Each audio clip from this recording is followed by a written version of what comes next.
Aftens hovedperson bor deroppe, går i skole derovre og tager bussen derfra. Velkommen.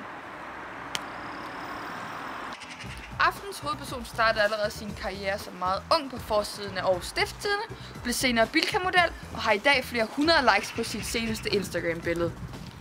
Kom indenfor.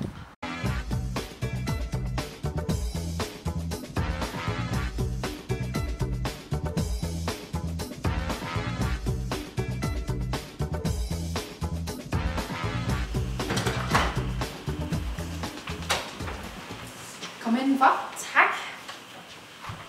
Ja, og som du kan se, så er det her vores hovedpersons hus. Ja. Jamen allerede nu, så tænker jeg jo, at det er en ung person. Ja. På grund af de tasker, der er her. Det er jo mærkevarer. Jakkerne også.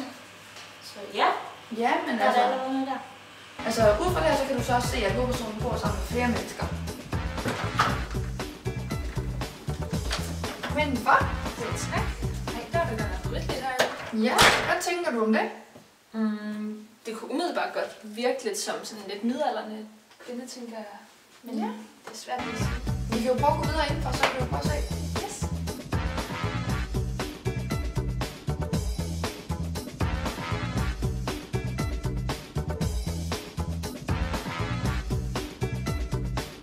Efter en lang dag, så går vores hovedperson typisk ind ad døren, sætter til en taske og går herud.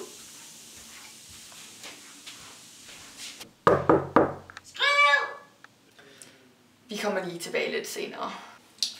Så er der vist ledigt. Ja, så følger hovedpersonen så sin rutine herud, hvor hun gør sine ting, og på nedstående her, hvis vi lige åbner, kan vi så se, at det er hende, der rent faktisk har været herude. Og noget andet, vi også kan se, er faktisk, at hun ikke har fjernet sin makeup endnu.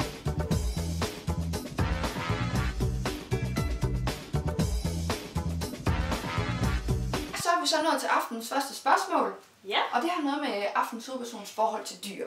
okay. Spændende. Ja, så her kommer første spørgsmål. Har aftens hovedperson 2 fisk, hvis øjne er ved at falde ud? Eller har aftens hovedperson 2 racekatte? Eller har aftens hovedperson en hund? Altså, jeg tror jo, at det er en ung person, der bor her. En Ja. ung kvinde. Så jeg vil umiddelbart tænke fiskene. Der er ikke noget arbejde at gøre med dem. Altså, de skal have lidt foder en gang imellem. De kan jo godt undvære en dag eller 2, hvis man nu glemmer det. Og hunden, det er simpelthen for meget arbejde. Man skal gå med den. Ja. Altså. Og så piver de bare, hvis de ikke får en gåtur. Og tisser på gulvet. Ud fra de givende muligheder, hvad tror du så aftens hovedperson har kæledyr? Altså, jeg kan simpelthen ikke gå med fisk, men det er for underligt for meget bløver blauer ting. Jeg går med designerkatten, hun virker som en, der virkelig har struktur på tingene, og det er, katte passer perfekt ind i det hvide look, vi har her. Altså, jeg kan ikke forestille mig. Jeg går med fiskene. Ja. Der må jeg så desværre skuffe dig. Det er simpelthen hunden, selvom der godt nok er meget arbejde i det. Okay. Den havde jeg godt nok ikke lige regnet med.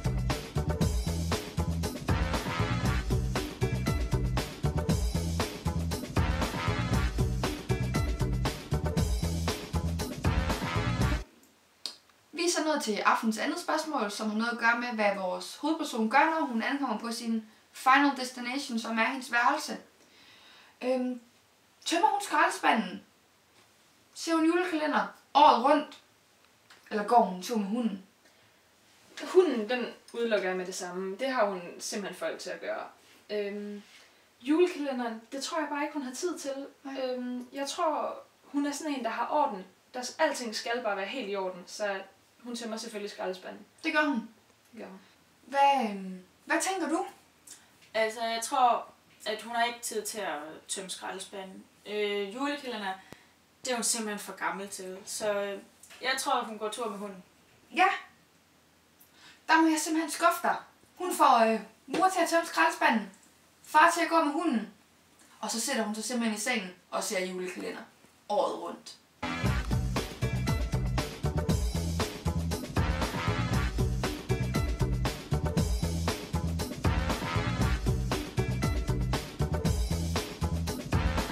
Vi er så nået til aftenens tredje spørgsmål, som har lidt at gøre med, hvad aftens hovedperson sådan har på til hverdag. Har hun en kjole på til hverdag? Kører hun en skjort? Eller har hun forklæde på hele dagen? Her går jeg nok efter udelukkelsesmetoden. Jeg tror simpelthen, den her det er for meget se mig, hør mig. Det er ikke lige vores hovedperson. Skjorten, sådan en mærkevareskjorte, det er hun altså for ydmyg til at kunne iføre sig. Så jeg går helt sikkert med forklædet. Hvad tænker du? Altså, forklædet, det er bare ikke hende. Nej. Skjorten her, den er simpelthen bare for kedelig. Jeg tror, hun tager kjolen, fordi så er hun klar til en rød løber om aftenen. Jamen, jeg må simpelthen lade kjolen flyve væk, for det er simpelthen skjorten, hun går med. Vi er så nået til aftenens sidste spørgsmål, hvor stillingen stadigvæk er 0-0, så måske er der en, der løber med sejren, måske er der ikke. Så lad os bare komme til det. Er aftens hovedperson popstjerne Medina? Medina er kendt som Danmarks største diva. Sin ørehænger, som altid befinder sig på toppen af hitlisterne, hvor hun også finder sine unge fyre. Eller er det stjernebager Mette Blomsterberg? Mette Blomsterberg er kendt for at dele sine bageerfaringer på sociale medier og i tv-programmer, som Det Søde Liv og Den Store Bagedyst. Eller er det tidligere Bilka-model og bageblogger og rutineret tequila-drikker Frederikke Holk? Frederikke Holk er som Medina også en af Aarhus største divaer og går efter de unge fyre. Ligesom Mette Blomsterberg kan hun godt lide at dele sin bagekunst på sociale medier. Frederikke går til dagligt på Aarhus Business College. Mor Annette får lov til at ræse seng og lægge tøj på plads, da Frederikke foretrækker tequila, byture, redigerer billeder til Instagram og vaske sine make-up-børster. Til gengæld giver hun sin kære mor Annette gode råd til selfies og hvordan man får de nødvendige likes på Instagram. Værsgo at vende jeres kort. Ej.